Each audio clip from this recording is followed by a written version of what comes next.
գիտեք դուք ժողովրդին չեք ճանաչում, որովհետև ձեզ թվում է, որ հայ հասարակությունը դեռ չի հասկանում, որ ինքը հարկ է վճարում, որ այդ հարկով երկրում կամ քաղաքում որևէ բարիք ստեղծվի։ Ձեզ թվում է մարդիկ հենց դա չեն հասկանում, որովհետև դուք մնացել եք 2000-ականների մթնոլորտում, երբ որ 10,000 դրամ ընտրակաշառք բաժանելով մարդկանց ձայն էին առնում։ Ու ձեզ թվում է, որ մարդիկ հենց այդ գիտակցության մեջ են։ Մենք 5,000 ճիշտ է։ Մենք 1.7 միլիարդ դրամի կարմիր գծերից գումար ենք հավաքել եւ 1.7 միլիարդ դրամի տրամադրել ենք մանկապարտեզների աշխատավարձերի բարձրացմանը։ Այդ որ ասում եք մարդկանց գրպանից հանել եք, մենք դա վերադարձնում ենք մարդկանց, բա ում գրպանից պետք է հանենք։ Կարողա ձեր նոր ղեկավարներից մեկին, որ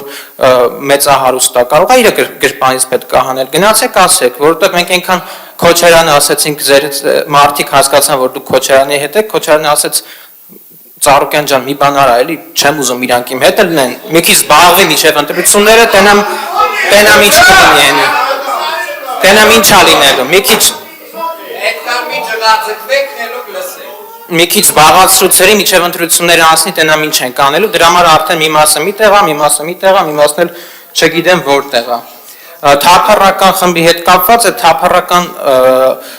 եզրույթը իրականում ձեր մասն է, մի օր մի կուսակցությունից են, մի օր մի դաշինքից են, մի օր չգիտեմ որտեղից են, մի օր էլ ոչ մի տեղում են։ Պարոն Դանելյան,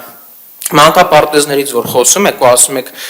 թշնամուն հանձնեցիք մանկապարտեզները, մեկը կլսի կմտածի Ռեմբոյի պես այն բաները կսել էիք, ռազմաճակատում կռիվ էիք անում, էլի։ Մեն էլ չգիտեն մարդիկ, որ դուք նոյեմբերի 9-ի գիշերը ազգային ժողովի շենք եք ներխուժել ու մանկական երազանքն եք ձեր իրականացնում ազգային ժողովի պատգամավորի աթոռին նստելու վերաբերյալ։ Հիմա եկել եք ստեղ ինչ եք խոսում, էլի մեծ մարդ եք ամոթ է, գոնե մի քիչ խոսելուց առաջ մտածեք։